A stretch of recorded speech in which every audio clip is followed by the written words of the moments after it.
Yo, ladies and gentlemen, what is going on? It's your boy Slushy, coming to you guys with an inspirational, motivational, instructional succession sorceress guide, baby. Let's get to it. Let's get into the weeds and talk a little bit about how to use succession sorceress in PVE. That's about the max energy I'm going to have for this video. I literally just recorded this video and I was like 40 minutes into recording it and my disc ran out of space. So now not only do I have to re-record it, but I had surgery yesterday and the nerve block ran out this morning, and I'm in like so much pain right now. And I wasn't gonna make the video earlier, but I told some of you guys in YouTube that I was going to make the video today. So I'm really trying to push through for you guys. I am sorry if I'm not like super high energy for this video. My ankle is just like a constant like 7 out of 10 pain because I had to get my Achilles tendon re-sewn back together. I tore it playing basketball, and man, I was cooking too. And it was probably because all that crap I was talking. I was telling these guys that they couldn't guard me because they couldn't guard me. But then my ankle was like, who can't guard you? And then my ankle guarded me. So with that being said, I'm gonna try to make this video not as long as the previous one because I literally just recorded this. And unfortunately, I ran out of disk space. God, bro, pause. I ran out of disk space, but let's talk about Succession Sorceress, everything that you need to know about this class. And we're going to start on a very fundamental level. And what we are going to start with on the class is going to start with the most basics, being our shard management. So with Succession Sorceress, you're a very high speed, high mobile class with a ton of damage, and you're always on the move. With that being said, you have no walking backwards frontal guard. You also have no Q block. So you have to know how to use all of your skills to your advantage. You have to know how your shards work. Mechanically, you have to understand the utility that the class has for you and how to get the best use out of that. And that all starts with your shard management. So Slushy, what are shards? What the heck do those do? How do I use them? What do they mean? What does it do? How do I go? You're about to find out. So shards. Shards can be used for a couple different things. We're going to first talk about the most basic thing of shard usage when you're out of stam. I'm going to iframe here until I'm out of stam. Once I'm out of stam, you'll notice that I will be able to consume 10 shards automatically for an iframe. But now I have no more shards at all. I have no shards, so I can't iframe anymore. So there's two ways to get shards back. The first way is going to be a 25-second skill cooldown that you have to put in the quick slot called Dark Trade.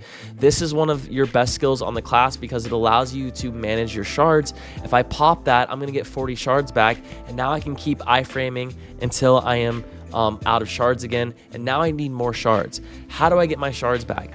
This is where the masters of Succession Sorceress are separated from the sheep of Succession Sorcerers who really don't know that much about the class.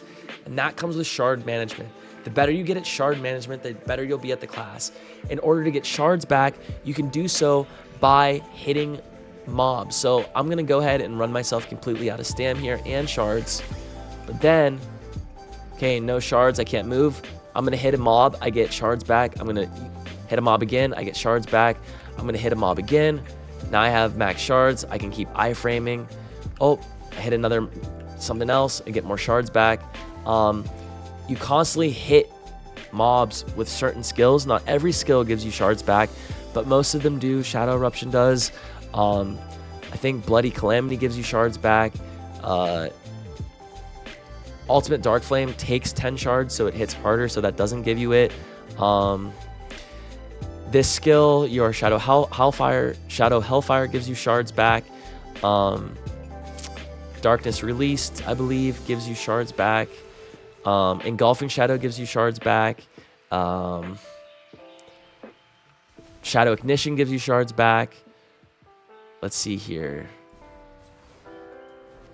Abyssal Flame gives you shards back. I know for a fact that Dream of Doom also gives you shards.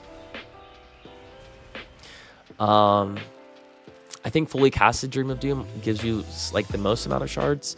But yeah, shard management is super important, and that is something that you need to master try to just focus on mastering that first. The way that I like to teach people how to play classes is, for example, if I'm going to teach somebody how to play basketball, I'm not going to teach them how to dribble between their legs before I teach them how to dribble normally, because on a fundamental level, that just doesn't make sense and it will confuse people. So with how I'm trying to teach you, I'm trying to give you guys the most efficient, min-maxed way of learning on the class and allowing yourself to thrive in the environment that Succession Sorc provides. And that environment is super fast-paced, always on the move gameplay with crazy high APM inputs, but also a well-versed mindset of knowing what is going on around you, how to keep yourself safe, and how to keep yourself moving without putting yourself in a bad position to overextend yourself and getting yourself killed. Next, what we're going to talk about with shards is going to be our buffs. So when we talk about our buffs, the first thing that I'm going to talk about with our Q buff is going to be how it can give us AP. So if I want to get AP on the class, we have an innate 30 plus 30 AP buff. And there's two ways to get that. The first way we can get that, and this isn't the most optimal, but I'm explaining this to you so you understand how it works functionally. If I use Russian Crow, which is either W right mouse button or I have it 1 on my quick slot, that is going to give me plus 10 AP. Now, if I use it again, it's going to consume another 10 shards and it's now going to give me plus 20 AP for 20 seconds. Every time I use Russian Crow, it's going to reset this timer and it's going to add another 20 seconds.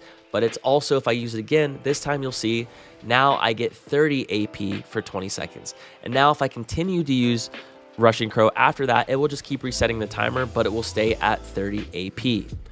Now, why is that important? Well, whenever you're either in PvP or PvE, and you're first starting off your combo and you aren't already AP buffed, you don't want to start with Russian Crow off rip when you don't already have an AP buff up and you go in for your combo. So I go in with Russian Crow, I get that plus 10 AP, and then I'm going to do my combo. That doesn't make very much sense because you're missing 20 AP. So what do? Think about it for 1 second. How can you get more AP off the rip? Well, you consume your Q buff. So you can consume your shards by pressing Q. And that's the first thing that you want to do whenever you are PvEing or PvPing, is you want to make sure that you have your 30 AP buff off of rip. So I'm going to go ahead and hit Q here.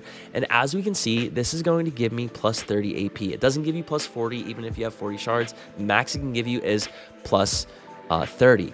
Now that you have that plus 30 buff up, now you can refresh it with your Russian Crow and it will stay at 30. You only ever want to use your Q buff one when you have no mana, because as you can see, if I go here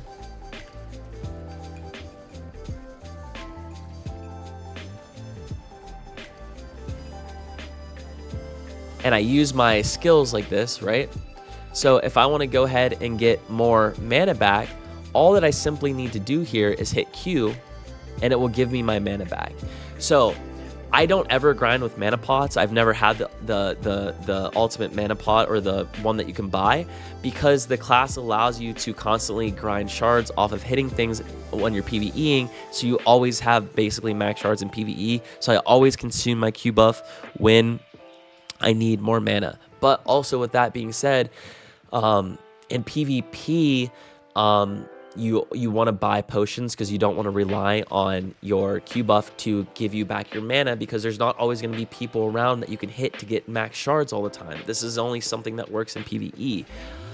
So with that being said, if I go ahead and I Q buff here, again, it's going to give me that 30 plus 30 AP.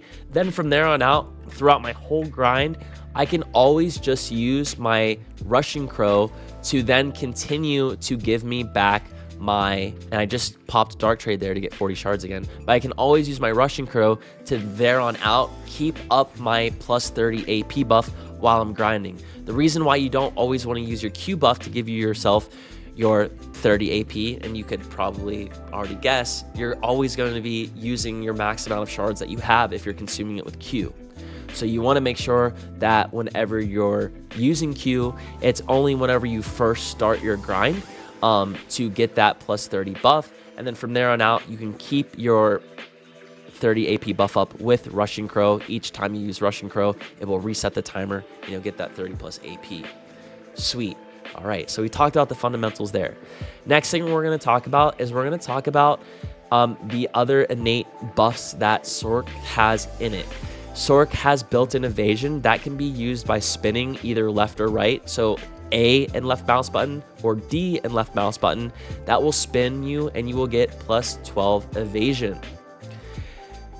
Another thing that is very convenient for PvE, there are certain times whenever like I'm right beside a mob, and if I want to iframe behind that mob, it might just take me a little bit extra time to iframe right behind the mob to get my hits in. So you'll see me as I'm grinding pretty often, I will use Sinister Energy, which is going to be A and right mouse button or D and right mouse button, and that will take me right behind the mob.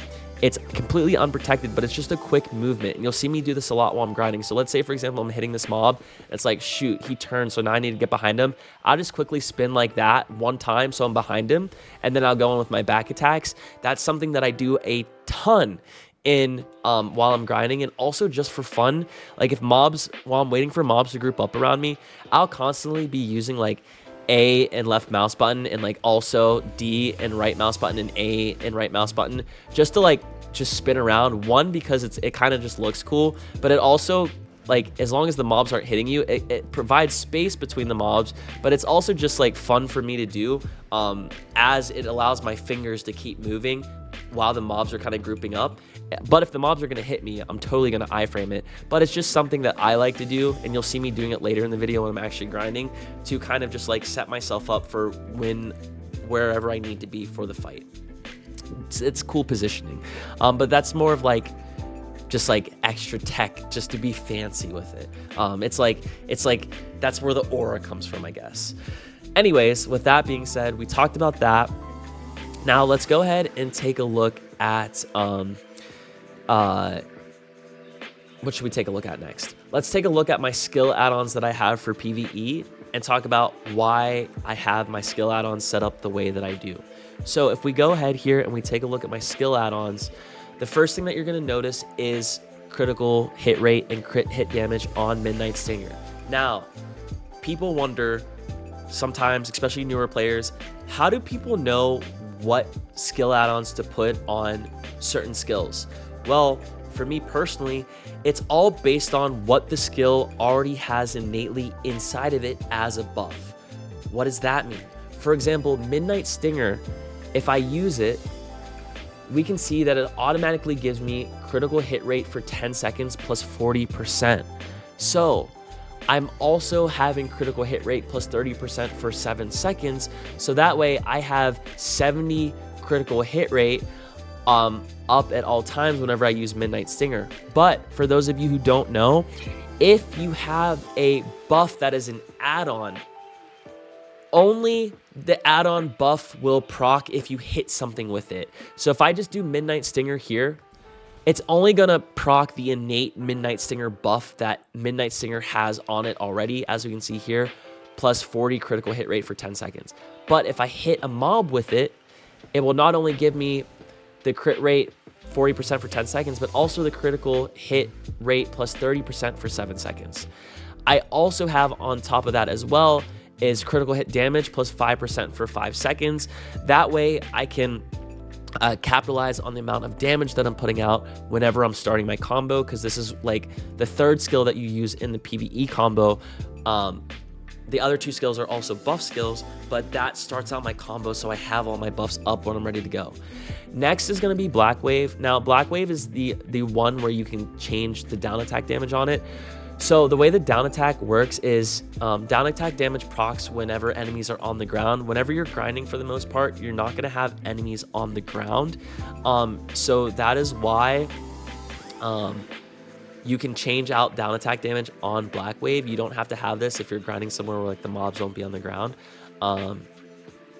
Literally whatever else you want to put in here, you can put in there.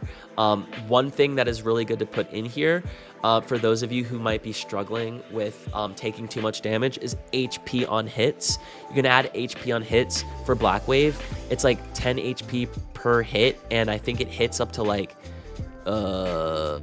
it hits multiple people. It hits multiple mobs at once, like all the mobs. So it takes your HP up like crazy. So if you want to do back attack damage plus HP regen on Black Wave, you can totally do that for PvE.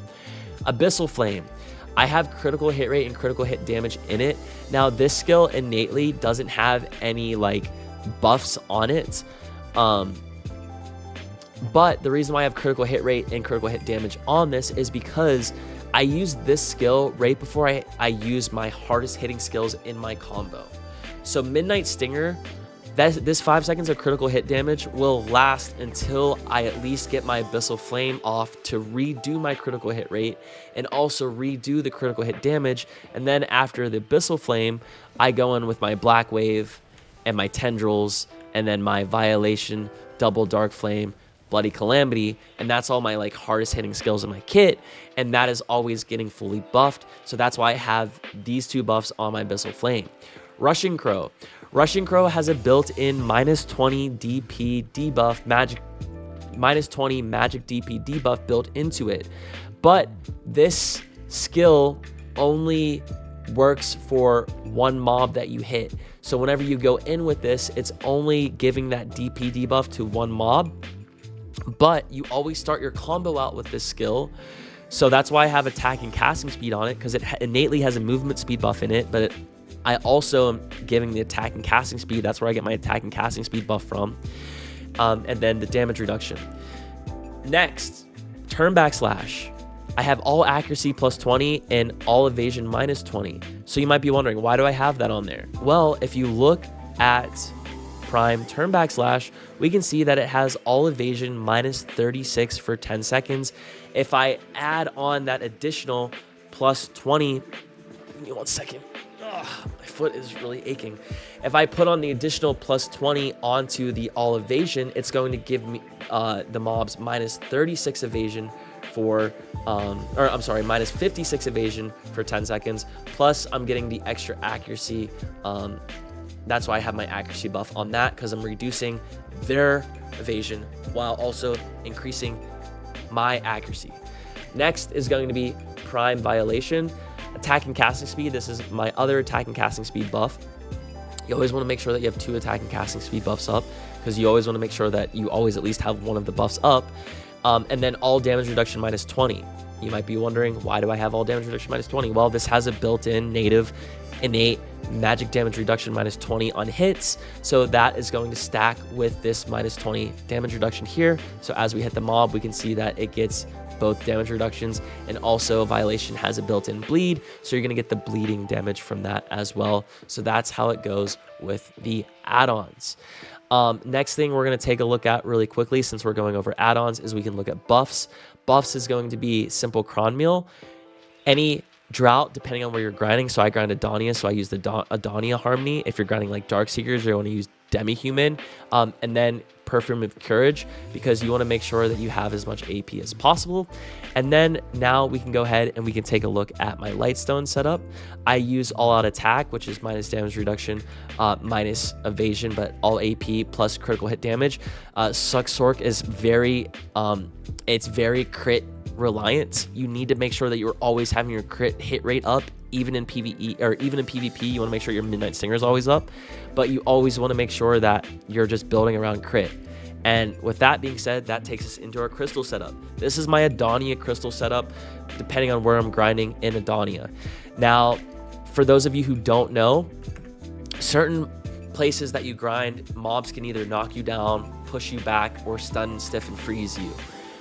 Depending on where you're grinding, if you click on the item drop down, or the drop list at the old menu here, so item drops, and you click on whatever zone you need to, you can then look at these different spots and it will tell you exactly what you need. So either you need knockdown bound resistance, knockback floating, whatever. So I've been grinding Tambourine Castle. I know it's not Tambourine, but I don't care. I'm going to say Tambourine. But Tambourine Castle, I have knockback and floating crystals on. So that's why you see in my crystal setup, I have 2 red battlefield fighting spirit for knockback resistance, and then I also have an unyielding spirit for another 10% resistance. And getting me to that 60% resistance will always I never ever get knocked back or anything while I'm grinding. So this is what I use for Adonia or like higher end spots in Adonia. I have on the Dusky Ruin Adonia crystal, 2 bitterness. You need bitterness in Adonia because these guys hit hard. 2 ultimate max, 2 corrupted magic crystals. You will use back attack crystals only in Black Shrine and only in the weekly bosses that you do in Adonia. Everything else in the game, you will use corrupted magic crystals because you need the crit hit damage. Remember, Succ is very crit reliant. 2 decimations as well as 2 glorious Ock rods, and then 6 of the Jinn crystals down here. Now, if you aren't grinding Adonia, so your setup would look something like this.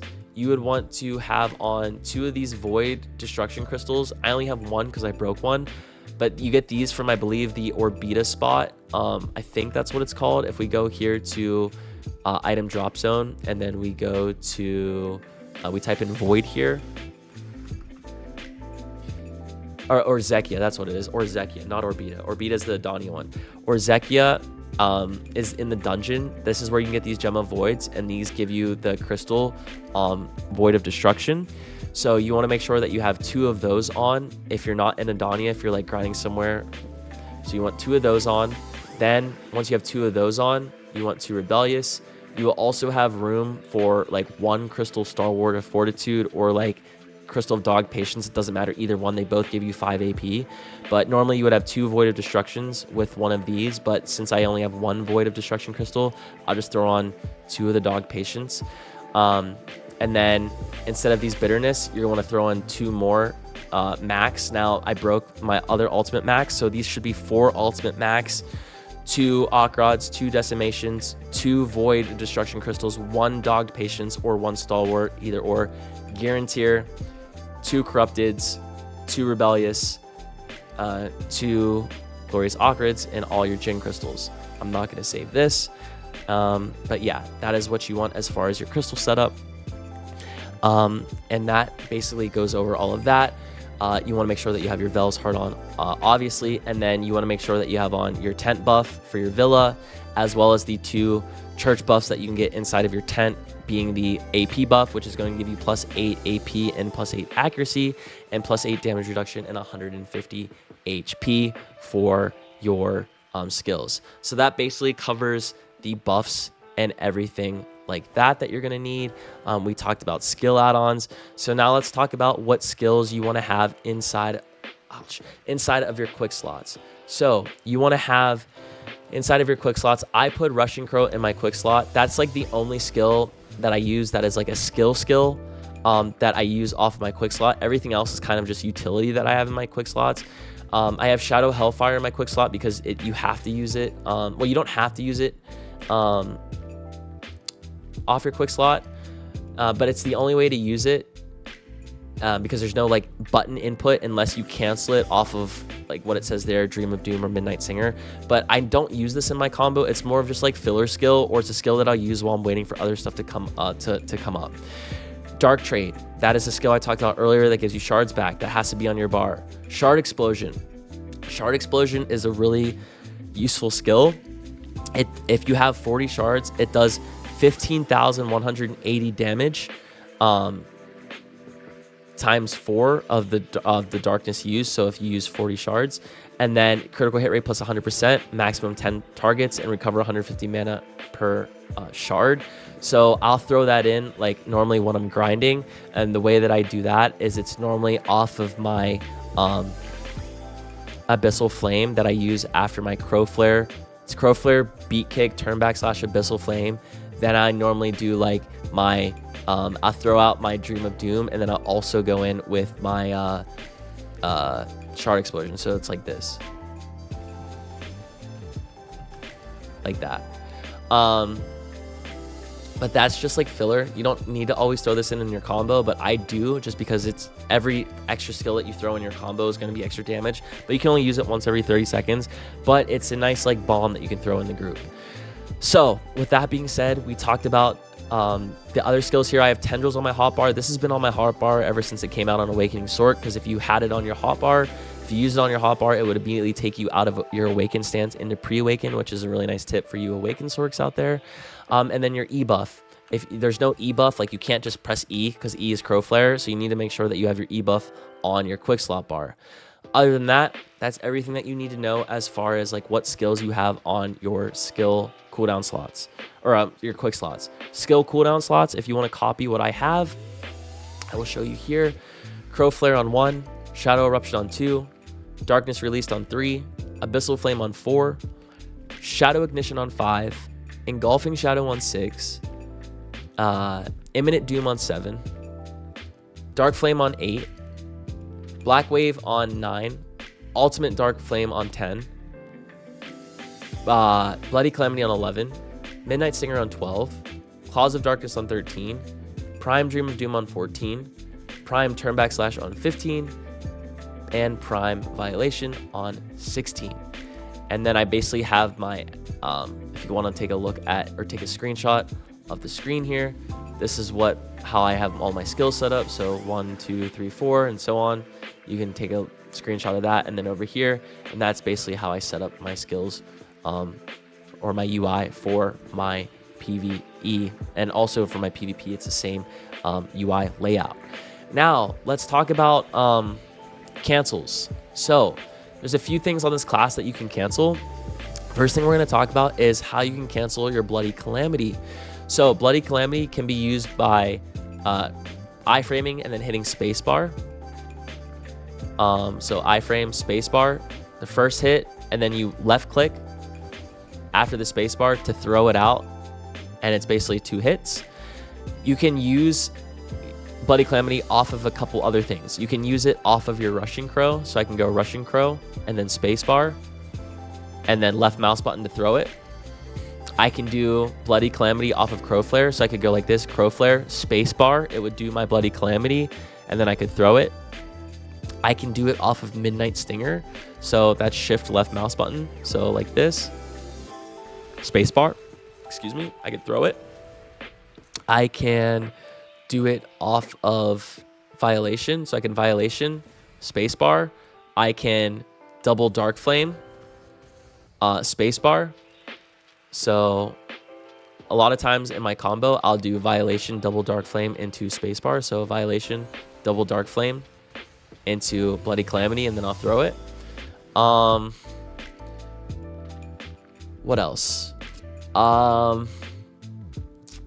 Turnback Slash. Turnback Slash is S and C. You can cancel it by iframing into SC, like that. You can iframe backwards and do it. My favorite way to cancel it is off of Crow Flare.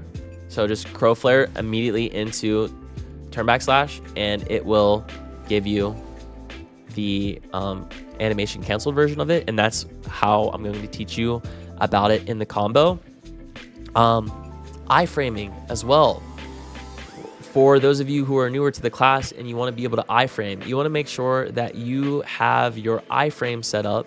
So you want to go to your hot put settings, you want to go to evasion, and you want to hotkey your WW to your mouse. So if you want to iframe on this class, you got to press WW, but it's super inefficient. And there's also a gap. But if you hotbar it to your mouse, there's no gap. So you want to make sure that you put your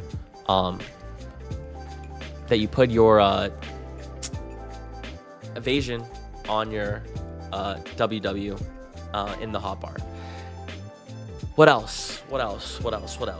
Oh, Ultimate Shadow Eruption. So Ultimate Shadow Eruption is a really nice skill. It's really good for PvP too because it's a knockdown, but I use it a lot as filler damage in my combos. But it tells you here all the ways that you can cancel it. But there's a way that you can cancel it that isn't even shown on here, which I found out about just by accidentally inputting it one day, and I was like, how the fuck did I do that? Because I went back in to look to see what you could cancel off of, but it didn't show it off the skills that I was using. So the first way that Ultimate Shadow Eruption works is I can Shadow Eruption and then left mouse button after, and it does the knockdown. Now, each time you use Ultimate Shadow Eruption off of certain skills, the animation is going to look just a little bit different. So I can use it off of Crow Flare. So for example, I could like knock down this guy. Whoops. I could like knock down this guy over here. Right? And then from like here, I could hit him with Ultimate Shadow Eruption off of Crow Flare. And it knocks him down again. So I could do that. You can also use it off of, let's see here. Off of, oh yeah, the third hit of Dark Flame. So like this. That fourth hit is going to proc your Ultimate Shadow Eruption, and it is unprotected, but it's a knockdown. But that's not my favorite way to use it. My favorite way to use it, and it doesn't even show you this, but I figured it out one day. Midnight Stinger. If you do Midnight Stinger, and then you immediately, so like this, and then you immediately go into your Dark Flame, for whatever reason, when you do Midnight Stinger and then you do Dark Flame, that second hit of Dark Flame, for whatever reason, procs the ultimate version of Midnight Stinger. So it'll be the ultimate version of Shadow Eruption. So it's going to be Midnight Stinger into one hit of Dark Flame, Claws of Darkness, and then you hold it, and it will automatically proc your Shadow Eruption ultimate. So like this. Just like that. You see? It procced it. It doesn't tell you that it's supposed to be able to do that, but you can do that. And I do that basically in all of my combos that I do for PvE. Anytime I use Shadow Eruption, I always do the two hits of, the one hit of Claws of Darkness, and then the second one automatically procs Ultimate Shadow Eruption. But that's just something that like you won't know about unless someone teaches you or you accidentally do it yourself. Next. Animation canceling. So there are certain skills, almost everything on the class can be animation canceled, but there's certain things that like really, really, really make you more efficient on the class. So for example, Shadow Ignition. If we take a look at my skill enhancements, I use Shadow Ignition, Engulfing, and Shadow Hellfire for PvE. Now, if I use Shadow Ignition, it's Shift X, and you can see how long the animation is, and it's not protected. It's a float. But I can actually iframe and barely do the animation at all, but still get it out. So like this. Okay, you can see that it's off cooldown now. I did it a little bit too fast there, so I need to just give it a second here. Like that. I don't even do the full animation of it. It's literally just like a split second of it, but it allows me to get it off really fast. The same thing I can do with Shadow Eruption. You see that long animation? I can iframe and do the Shadow Eruption. So I'll do that here. And it's a quicker version of your skill. You can do the same thing with Darkness Release. So if I do Darkness Release and I push, it's unprotected. It is a knockdown, but it's kind of not safe to do it. So if I want to do it like in PvP, I'm going to iframe real quick, and then iframe again after that, and it cancels it. So a lot of things in the class can be canceled with your iframe, which is pretty important that you're doing that. And over time, you will get better with the class and understand all the cancels and everything, but it takes time. Succ Sorc is one of the hardest classes out there to play, as it's very self-reliant on you having to know how to manage your shards, keep your stamina up, know which skills you have on cooldown, which skills are off cooldown, which skills you can use to keep yourself protected, things like that. So with that being said, that leads me to the next thing with Dream of Doom. So if I hold Dream of Doom and I cast it, it's going to give me a KD. But if you, instead of holding it, you can immediately, as soon as you press the Dream of Doom button, you can left mouse button and you can just throw Imminent Doom. So it'll throw it out really quickly. So you can do like this. and it's a stiff, but it allows you to get the Dream of Doom out really quickly, which is what I do while I'm grinding. So with all of that being said, now we're going to actually take a look at the combo of the class and how the combo of Succession Sorc works. So let's talk about this.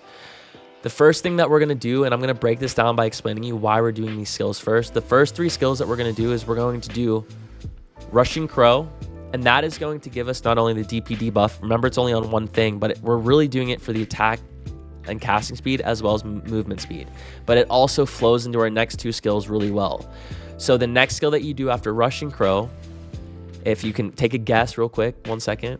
All right, if you guess Violation, you are right. So it's going to be Rushing Crow, Violation, because Violation is going to give all of the mobs that you hit with it the DP debuff, both of them.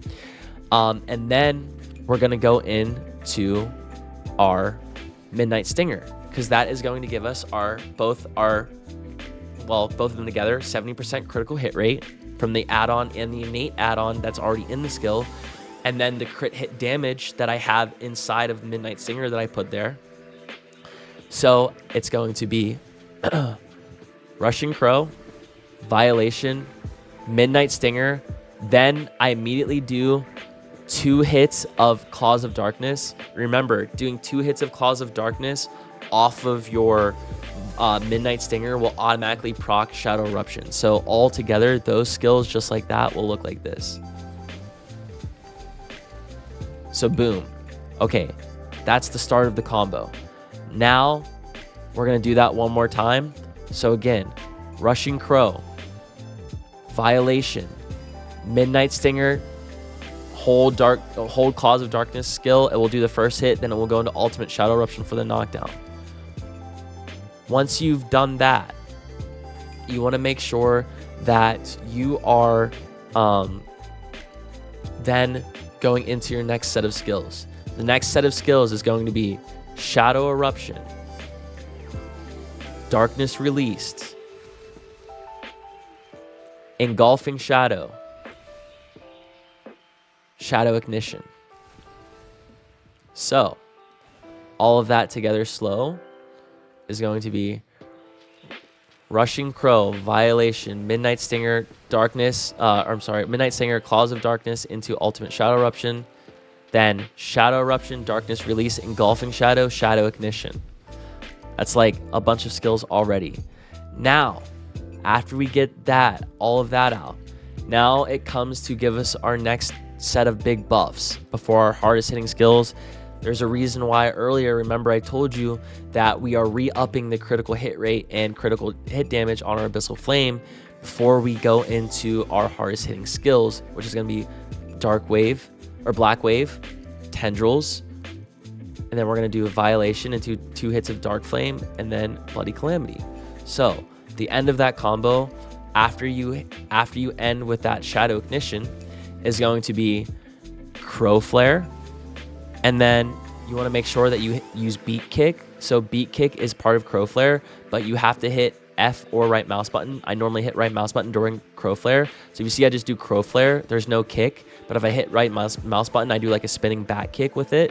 So Crow Flare, Beat Kick, turn back slash. But you need to make sure that you do turn back slash fast immediately after Crow Flare, so you cancel it like that. And then you do left and right mouse button for Abyssal Flame. So from the top, it's going to be Rushing Crow, Violation, Midnight Stinger, Claws of Darkness, hold that, Ultimate Shadow Eruption, Darkness Release, Engulfing Shadow, Shadow Ignition, Crow Flare, Beat Kick, turn back slash Abyssal Flame. Now you have all of that. Now after the Abyssal Flame, this is where your high damage comes out. You're going to do Black Wave. And then you're going to cancel Black Wave.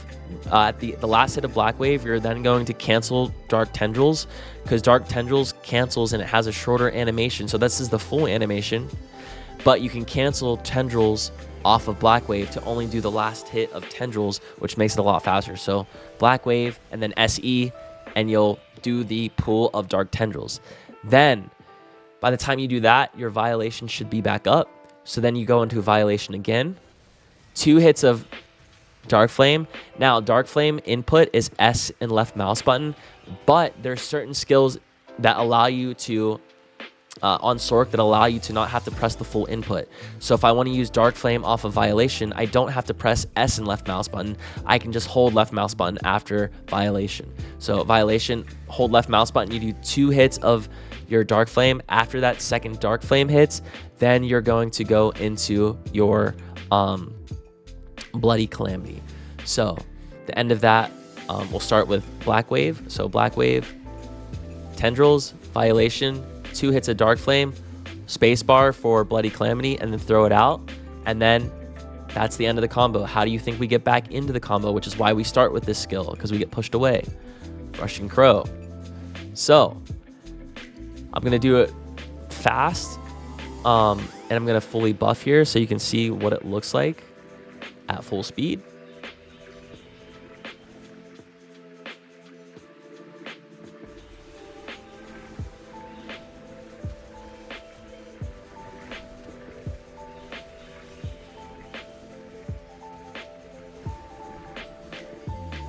Okay, also, here's another thing. After you do this combo, after you do the combo the first time, the second round that you come back through, you don't have to do Violation again because you'll notice that it's off cooldown. So if I do this combo once here,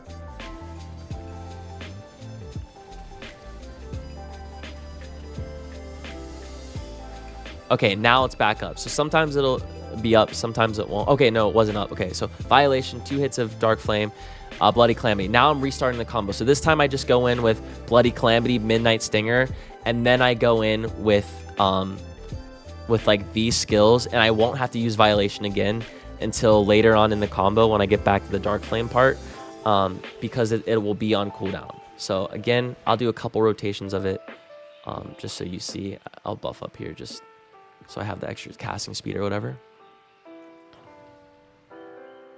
All right.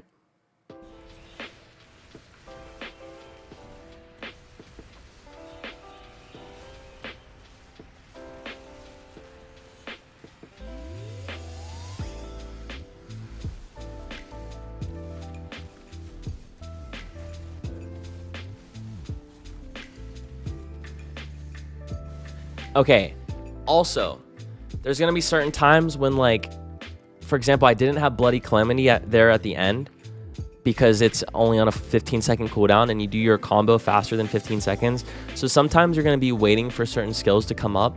So that's when you either use Cause of Darkness as that filler skill that I talked about earlier, or you can use Shadow Hellfire. Shadow Hellfire as a filler skill as well. And if you want to get really fancy in your combo and you want to start throwing in like Dream of Doom and your Shard Explosion, you do that after your Abyssal Flame. So that would look like something like this.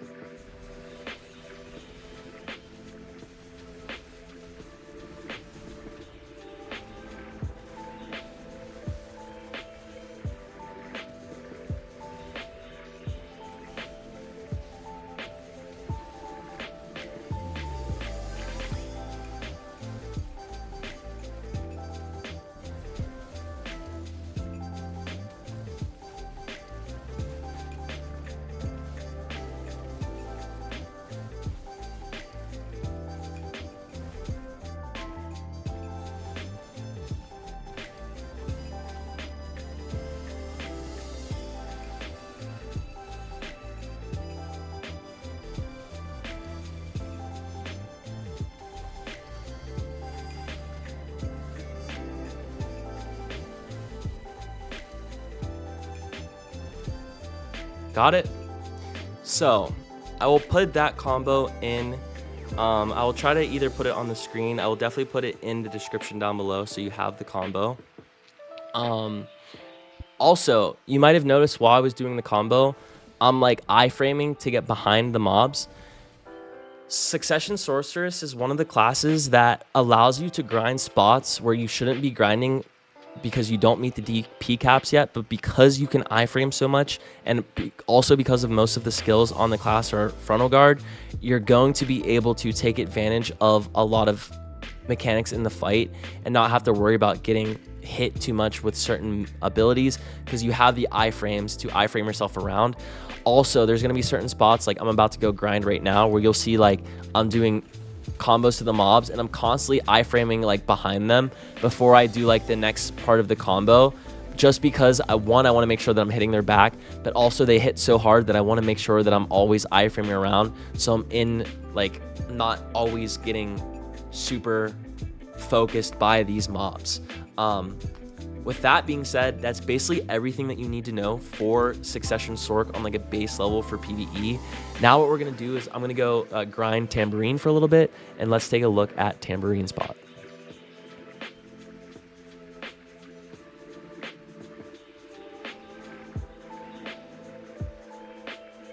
All right, so we are grinding Tambourine. I figured that I would come to the I figured I would do the whole entire rotation before I got like right before this final boss here, just to show you guys like how to grind with Succ Sorc. But I also didn't want to like make you guys watch 15 minutes of one rotation, so I just am waiting for this final boss. So here comes the boss. I'm going to Z buff here, and then watch how I try to like always make sure that I'm staying behind the boss too. Here's the boss. So again, we start off with Russian Crow, Midnight Stinger, all of our buffs and stuff, and then constantly iframing, right? Here, I'm not going to iframe. I'm going to iframe once, but I'm going to Violation to get behind the boss. And now we restart the combo. But you see how Succession Sorc always allows you to stay out of harm's way by iframing where you need to be preemptively as you're fighting. It's really, really, really, really OP that you're able to do that with this class. So now I'm just going to wait for these mobs to come together.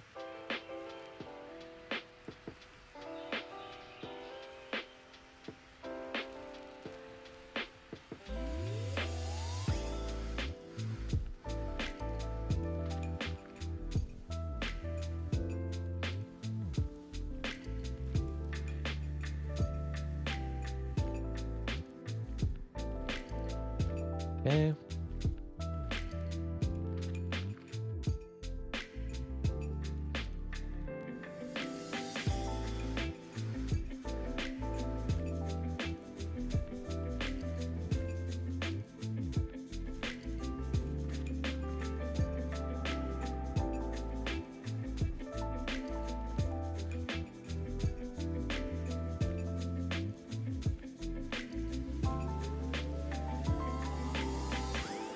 So pretty easy, pretty simple so far.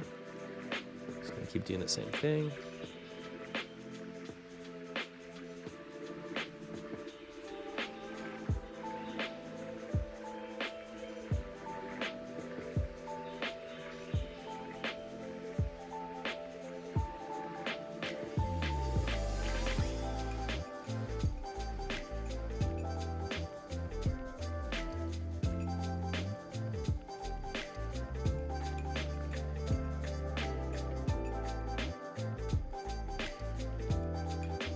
You'll notice that like I don't do the combo the same way every single time, because I'm not always going to have my skills up whenever I need to have them up.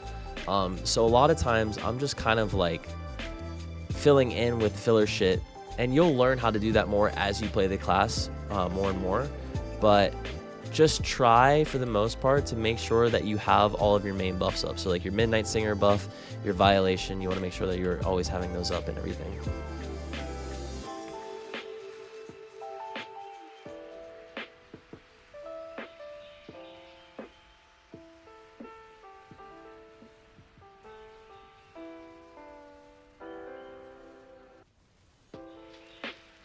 That time I did Bloody Calamity before I did Violation to double Dark Flame, because my Violation was still on cooldown. So like things like that where you have to improvise and like look to see at your cooldowns and be like, oh, my whatever is not up, so I'm gonna have to do this other skill before it first. And sometimes that's just gonna happen.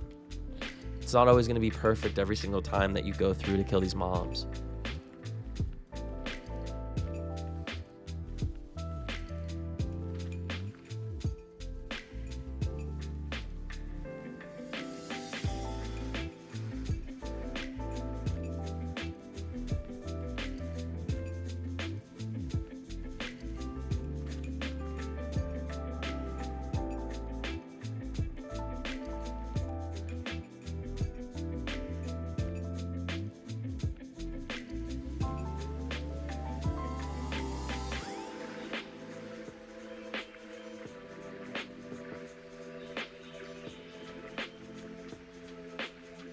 Again, I'm throwing out my Dream of Doom after my Abyssal Flame most of the time.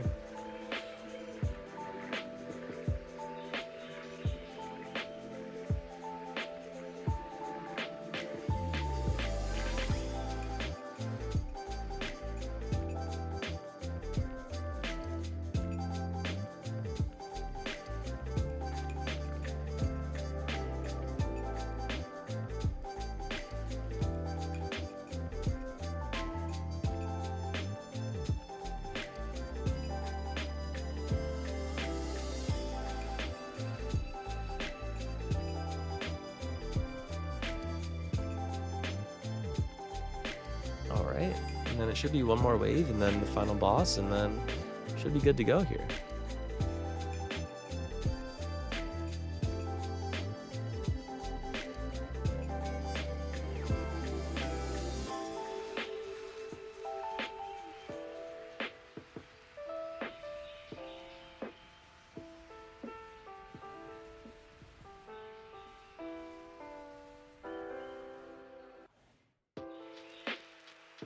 Alright.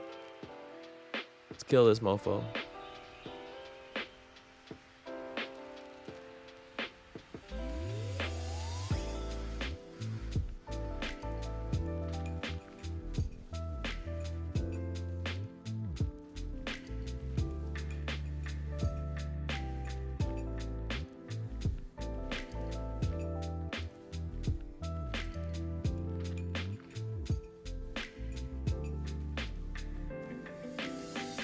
Just like that, that is how you grind on Succession Sorceress. With that being said, that brings us to the end of my Succession Sorceress guide for PvE. I hope that you guys really are able to take something from this and adapt it to your own playstyle, and also learn without getting too down on yourself with it being kind of difficult, because the class is very difficult to learn and to master, but with time, it can happen. Enjoy the journey. Remember, it's always a marathon, not a sprint. I hope that you guys have a wonderful rest of your day. PvP guide coming later this week. Until next time, it's been your boy Slushy. Later.